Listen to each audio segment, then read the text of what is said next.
Bonjour, c'est Jules Lavie pour Code Source, le podcast d'actualité du Parisien.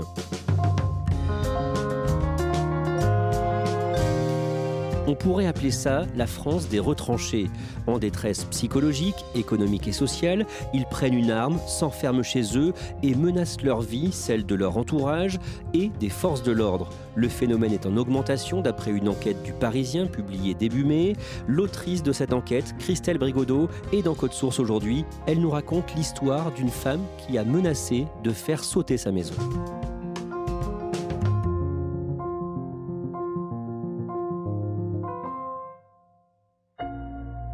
Christelle Brigodeau, vous êtes journaliste à la cellule Récit du Parisien. Comment est-ce que vous avez eu l'idée de ce sujet ? En regardant les statistiques de la délinquance en France en 2020, en fait, je me suis aperçue qu'avec le Covid, on constatait une augmentation des violences intrafamiliales, c'est-à-dire ce qui se passe dans les maisons, notamment dans des régions, dans des zones rurales qui sont habituellement peu impactées. Donc j'ai voulu en savoir plus et j'ai commencé à regarder un peu plus précisément, dans la presse régionale notamment, les brèves des faits divers pour essayer de voir qu'est-ce qui se cachait derrière ces chiffres. Et qu'est-ce que vous avez trouvé justement en épluchant la presse régionale ? Ce qui m'a frappé, c'est de voir qu'à peu près tous les 2 jours, en moyenne, on avait des brèves ou des articles sur des personnes qui s'étaient retranchées chez elles. C'était pas toujours très grave, des fois ça l'était, mais ça revenait comme ça, comme une espèce de litanie. Je me suis dit qu'il y avait peut-être derrière ces statistiques-là un fait de société à examiner un peu plus précisément. Et donc vous avez essayé de savoir s'il y en a plus qu'avant des gens qui se retranchent, des forcenés ? J'ai contacté les forces de police et de gendarmerie qui sont en première ligne sur ces questions-là, donc le RAID et le GIGN, qui m'ont confirmé, en particulier le GIGN, qu'il y avait une forte augmentation environ depuis septembre. J'imagine que vous avez cherché des histoires pour humaniser ce problème ? Oui, j'ai voulu comprendre surtout qu'est-ce qu'il y avait dans la tête des gens qui devenaient des forcenés. J'ai tenté pendant environ 2 mois de trouver des gens qui voulaient bien raconter, en passant d'abord par les élus locaux, par les associations, les voisins, la famille, et en essayant de remonter à chaque fois l'histoire. Et vous vous êtes aperçu que depuis quelques mois, des femmes commencent à devenir des forcenés. Au niveau du RAID, donc de la police, il y a eu 4 interventions depuis le début de l'année pour des femmes retranchées. Jusque-là, ça n'était jamais arrivé. Au niveau du GIGN, les gendarmes n'ont encore jamais eu affaire à une femme retranchée.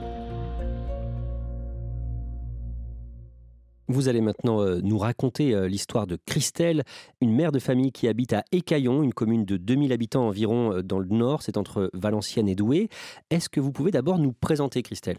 Alors c'est une femme ronde d'une 50aine d'années qui a des lunettes, des yeux verts, qui est décrite par ses voisins comme une dame très discrète, très gentille. On la voit promener son chien dans le quartier.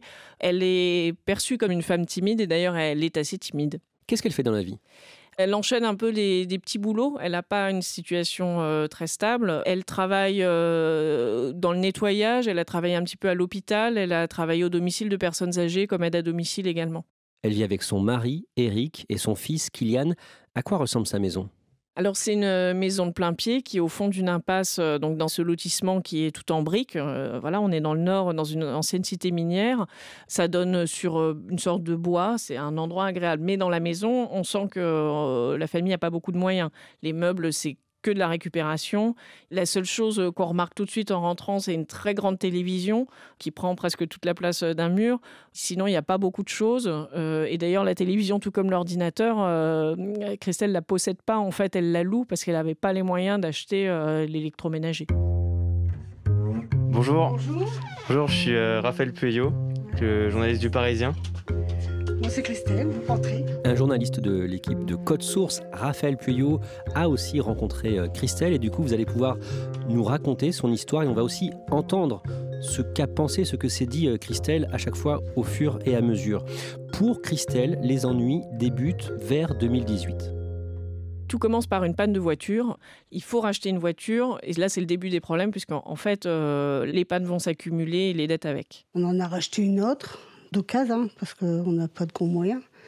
Donc on a trouvé cette Ford qui a été un vrai désastre parce que là, c'était réparation sur réparation. J'avais trouvé un travail pour aide à domicile, mais malheureusement, comme elle ne passe pas le contrôle technique, j'ai dû abandonner. Tout s'accumule, les retards, en plus les ajouts, enfin la banque. Donc à force d'avoir moins, à chaque fois on se retrouve avec moins. Et puis beaucoup plus de factures, alors il faut choisir ce qu'on paye. Puis à un moment, on n'arrive plus.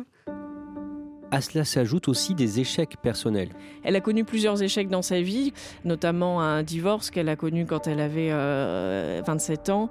Même si j'avais essayé de pas divorcer, c'est pas moi qui ai demandé de divorcer, c'est lui. Donc voilà, c'était un échec. Donc tout ce qui s'accumule après, quand vous arrive plein de tuiles comme ça, à un moment, on est obligé de repenser aux échecs qu'on a. Le fait d'avoir du mal à retrouver du travail et avoir un emploi stable, elle le vit aussi comme un échec. Et quand on se voit, elle me dit qu'elle a l'impression d'être une ratée, de moins que rien. Elle se dévalorise beaucoup. Je suis une ratée. Je le dis parce qu'il y a mon mari juste à côté, alors je fais attention, mais si, c'est vrai. J'ai tout raté. Voilà. Est-ce qu'elle parle de tous ces problèmes à son mari ?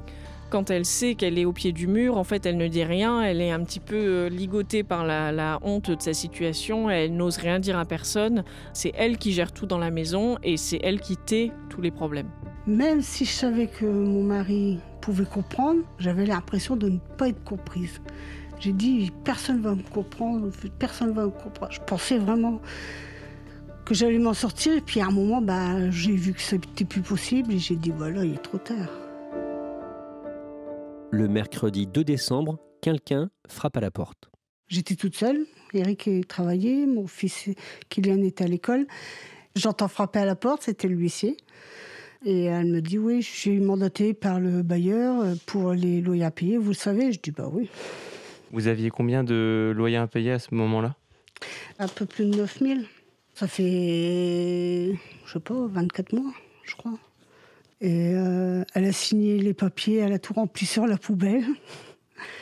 Elle me dit, maintenant, à partir de ce jour, vous avez 2 mois pour quitter les lieux. Sans ça, dans 2 mois, c'est avec les forces de l'ordre qu'on vous sortira. Là, on arrive au pied du mur. On ne peut plus reculer. Je dis, il n'y a que dans le mur qu'on peut aller, là. Donc Christelle a jusqu'au 2 février pour régler les loyers impayés, sinon elle sera expulsée avec son fils et son mari ? En fait, on est en pleine trêve hivernale, donc techniquement la police ne peut pas venir, mais ça Christelle ne le sait pas. Donc elle pense qu'elle a 2 mois avant de connaître la honte totale de se retrouver dehors sans logement. Que fait Christelle dans les mois qui suivent ? Elle va essayer de regarder si elle peut faire des emprunts.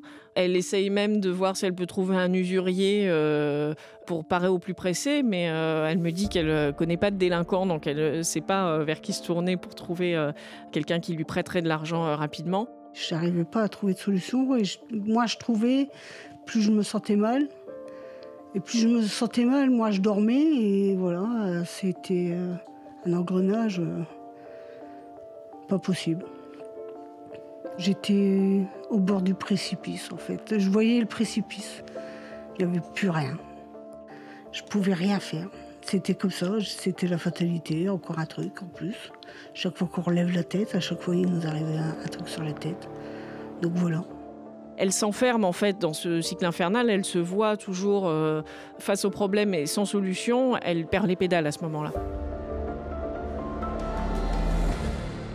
Le jour de la date butoir, le mardi 2 février, Christelle décide d'elle-même d'appeler l'huissière. J'attendais et puis elle n'arrivait pas. Donc je l'ai appelée pour savoir comment ça allait se dérouler. Et elle me dit, vous avez tout déménagé ? Et je ne sais pas ce qui m'a appris, j'ai dit oui. Elle dit d'accord, donc 9h30, jeudi. Qu'est-ce qui se passe dans sa tête quand elle dit ça ? Elle répond oui sans réfléchir et puis le scénario se met en place. Elle se dit, l'huissière va venir pour prendre les clés de la maison et là je vais la séquestrer et je vais me faire sauter avec, mes problèmes seront terminés. Elle représentait physiquement ce qui m'arrivait. Elle était le symbole de mes dettes, de ce que j'avais raté. Elle disparaissait avec moi et mes dettes. Christelle Brigodeau, en un mot, quel est son plan ? Son plan, donc, c'est de se retrouver seule avec l'huissière chez elle, ouvrir les bonbonnes de gaz et puis appuyer sur le briquet. Le matin du jeudi 4 février, dans sa maison d'Écaillon, dans le Nord, Christelle attend donc la visite de l'huissière. Le matin, je me suis levée tôt, comme d'habitude. Je réveille mon fils pour l'école. Du coup, je réveille ensuite mon mari. Donc il conduit le petit à l'école et puis j'ai commencé à tout calfeutrer. Elle prend de quoi ligoter l'huissière pour l'enfermer avec elle. Elle prend tout ce qu'elle a qui peut servir d'arme. J'ai commencé à sortir les attaches. J'ai mis le couteau et le rouleau à pâtisserie sur le micro-ondes. À un moment, j'ai dit « tu y vas ou tu y vas pas ?» Mais si tu y vas, tu peux plus t'arrêter. J'étais décidée à le faire. Il est 9h30, l'huissière frappe à sa porte. Elle rentre. Elle m'a dit oui, vous avez encore la voiture. Et elle dit puis encore le trampoline. Et je dis oui, je sais, mais ils s'en vont aujourd'hui. Et puis elle était tellement sèche. Quand j'ai vu comment elle parlait, j'ai dit bon, c'est où je l'attache de force et ça peut mal tourner. Et je n'avais pas envie de la blesser ou bien pire. Donc je me suis dit bah c'est pas la peine. Donc quand la porte s'ouvre, elle voit les meubles.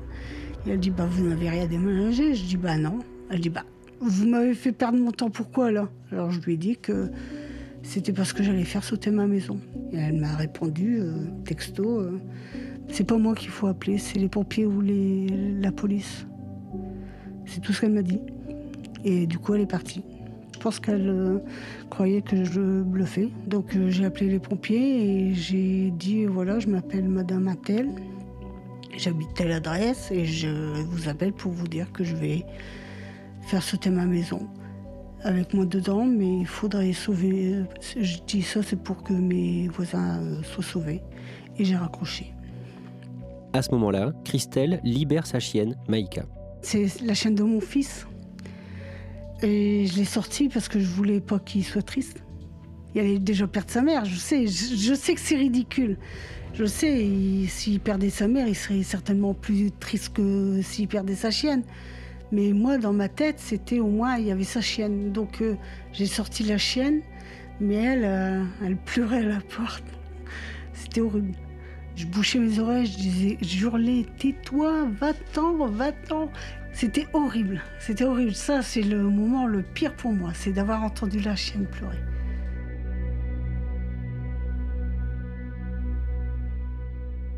Quelques minutes après le départ de l'huissière, son mari, Éric, revient. Et là, il comprend qu'il y a un problème puisque la porte du jardin est fermée, elle n'est jamais fermée. Il voit qu'il y a des meubles devant la fenêtre. Il se dit qu'il y a quelque chose d'anormal. Et donc, il appelle la famille de Christelle pour en savoir plus. Mes petites sœurs, elles disent c'est pas normal. Donc, elles sont venues, elles ont frappé, elles étaient deux. Alors, il y en avait une qui frappait, ils sont nés devant. Elle criait « Christelle, ouvre, vas-y, ouvre, ouvre !» Et je répondais pas, parce que je m'enfermais dans ma chambre pour pas les entendre, en fait. Je les entendais malgré tout, c'était plus étouffé, en fait. Mais quand j'étais ici, j'avais une angoisse, je dis non, il faut pas qu'elle me fasse changer d'avis, en fait. Christelle est toujours retranchée dans sa maison.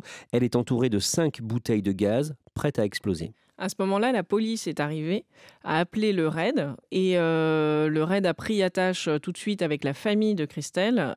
Et donc, ils ont pris des renseignements. C'est la première chose qu'ils font, c'est savoir quel est le profil de la personne retranchée, pourquoi elle est retranchée et comment donc ils peuvent trouver des arguments ou le moyen de la faire sortir sans violence. Les pompiers sont là aussi et rapidement, la mairie va couper le gaz et l'électricité dans le quartier. Ça, c'est la procédure qui est tout de suite enclenchée quand il y a une personne retranchée pour éviter que les personnes se fassent sauter. Que deviennent les voisins ? La police et les pompiers leur ont dit qu'il y avait une fuite de gaz. Ils sont tous orientés par la mairie vers une salle communale. Donc le quartier est vide. Christelle est donc toujours retranchée à l'intérieur de sa maison. Son téléphone sonne. Au téléphone, c'est un négociateur du RAID, le groupe d'intervention d'élite de la police. Il m'a dit « Bonjour madame, je m'appelle Greg, je suis négociateur au RAID. » Il dit comme vous voyez, tout autour c'est entouré, vous avez la police, mais ils sont là pour vous protéger. Il dit je sais que vous avez un enfant de 15 ans, moi aussi j'ai un enfant de 15 ans, pensez à lui. J'arrêtais pas de pleurer parce que je regardais mes factures. De toute façon, j'étais persuadée que j'allais aller jusqu'au bout. Mais c'est quand j'ai entendu le RAID, c'est à ce moment-là que je suis revenue dans la réalité en fait. C'est les images des attentats qui m'ont fait que je dis bon, ils ont autre chose à faire qu'à venir empêcher une folle de se foutre en l'air. Donc c'est là que j'ai commencé à redescendre en fait. Progressivement, donc, Christelle reprend un peu pied et le négociateur continue de discuter avec elle. C'est vraiment un lien, un fil qui la relie à l'extérieur et il lui demande au bout d'un moment s'il peut rentrer pour la voir. À ce moment-là, Greg me parlait beaucoup et il me dit « Vous voulez pas qu'on discute un peu ?» Je dis « Bah oui ». Il dit « Ouvrez et puis on va parler à deux ». J'étais tout au bout, il me faisait signe, il dit « vous me voyez ma main ?» Je dis « Oui ». Et puis je suis sortie et c'est là que j'ai réalisé toute l'ampleur de ce que j'avais fait. Elle voit son quartier complètement métamorphosé avec notamment un gros bouclier du raid en face de sa maison. Elle prend peur, elle veut refermer la porte. Mais en fait, c'est déjà trop tard. Elle a avancé de quelques pas. Les policiers étaient en embuscade juste derrière. Ils rentrent très vite dans la maison pour sécuriser les lieux et c'est fini. Les policiers rentrent dans la maison et Christelle est tout de suite prise en charge aussi par des policiers. Ils la menottent pas en fait, ils la conduisent vers le camion des pompiers en lui demandant si elle a besoin de soins. Et donc elle est prise en charge de manière relativement douce. Je voyais les ambulances, je voyais les gyrophares, j'ai vu des tuyaux par terre, j'ai vu le maire tout au bout de la rue. J'ai vu mes 2 sœurs, je les ai perçues inquiets parce que j'ai vu que mes sœurs avaient pleuré, puisqu'elles avaient les yeux rouges. Mon mari, je sais pas, j'ai vu qu'il était inquiet bien sûr, mais j'arrive pas vraiment à définir ce qu'il ressentait parce que c'est pas quelqu'un qui s'exprime beaucoup. Et votre chienne ?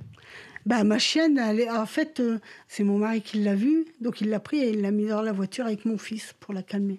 Que se passe-t-il ensuite pour Christelle ? Elle est conduite à l'hôpital. Elle va rencontrer donc une psychologue qui lui explique qu'elle est en train de faire une dépression, qu'elle a fait un burn-out. Le premier jour, j'étais encore dans l'état de choc et puis j'avais des cachets, donc ils ont commencé à me donner des cachets pour dormir. Après, je me suis retrouvée dans une unité où on était 4-5, c'était que des suicidaires. Hein. Et on s'entendait bien, c'était bien. Donc elle va pendant une semaine rester à l'hôpital au repos et puis mettre au point un traitement pour sa dépression. Après cette semaine à l'hôpital, Christelle retrouve sa famille. Moi, je m'attendais à des reproches, mais non, mon fils, il m'a juste pris dans ses bras et il m'a dit « Maman, je t'aime ». Il y avait longtemps qu'il ne l'avait pas dit. Et mon mari, il m'a pris dans ses bras et il m'a dit « Ça va aller, t'en fais pas, c'est qu'on va s'en sortir ». Quand vous repensez à ce qui s'est passé ce jeudi 4 février, qu'est-ce que vous ressentez ? J'ai plusieurs sentiments. Une honte déjà, parce que j'aurais jamais cru qu'un jour je pouvais aller aussi loin. Mais un soulagement en même temps, parce que maintenant, je suis pas la seule à le savoir en fait. Au moins, je peux en parler. Même si c'est pas encore tout à fait réglé, je peux en parler.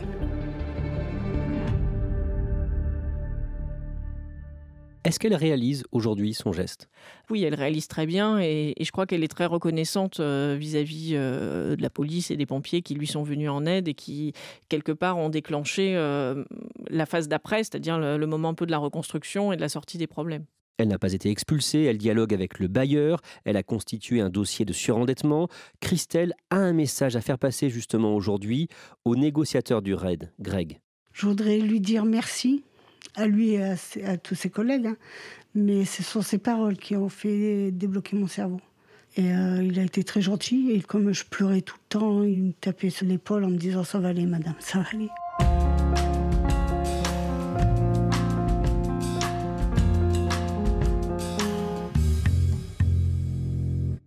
Christelle Brigodeau, vous avez signé une série de 5 articles qu'on peut retrouver bien sûr facilement sur leparisien.fr. Et ce 5e article parle d'un forcené habitant de l'Oise dans le village d'Ercuis et pour qui ça s'est mal terminé. Ça s'est passé en octobre 2019 et ce monsieur donc, qui avait 73 ans, qui s'appelait Jean-Pierre, c'était un ancien pompier de Paris, retraité, sans histoire jusque-là. Et ce jour-là, après une énième dispute, mais sans cause réelle avec un voisin, Jean-Pierre s'est retranché chez lui avec son fusil. C'était un chasseur, donc il savait tirer. Quand les gendarmes sont arrivés, il leur a tiré dessus. Donc tout de suite, le GIGN a été déclenché. Et le négociateur a tenté pendant 12 heures de prendre contact avec Jean-Pierre. Ça n'a jamais marché. Le GIGN a tout tenté pour essayer de le faire sortir. Et à la fin de la nuit, Jean-Pierre est sorti sur le pas de sa porte avec son fusil. Il a tiré une première fois, puis une deuxième fois. Et là, le GIGN a répliqué et a abattu Jean-Pierre. Christelle Brigodeau, est-ce que les hommes et les femmes qui deviennent un jour des forcenés ont forcément des problèmes psychiques au départ ? Il y a dans les forcenés des cas de profil psychiatrique, de gens qui n'ont pas pris leur traitement et qui perdent les pédales pour ces raisons-là. Mais ce que m'ont expliqué les psychologues spécialistes de ces questions, c'est qu'une majorité de gens qui deviennent des forcenés sont des gens ordinaires, qui sont submergés par les problèmes, peuvent plus s'en sortir et qui, au bout d'un moment, en fait, ne sachant plus comment faire, choisissent la violence comme échappatoire.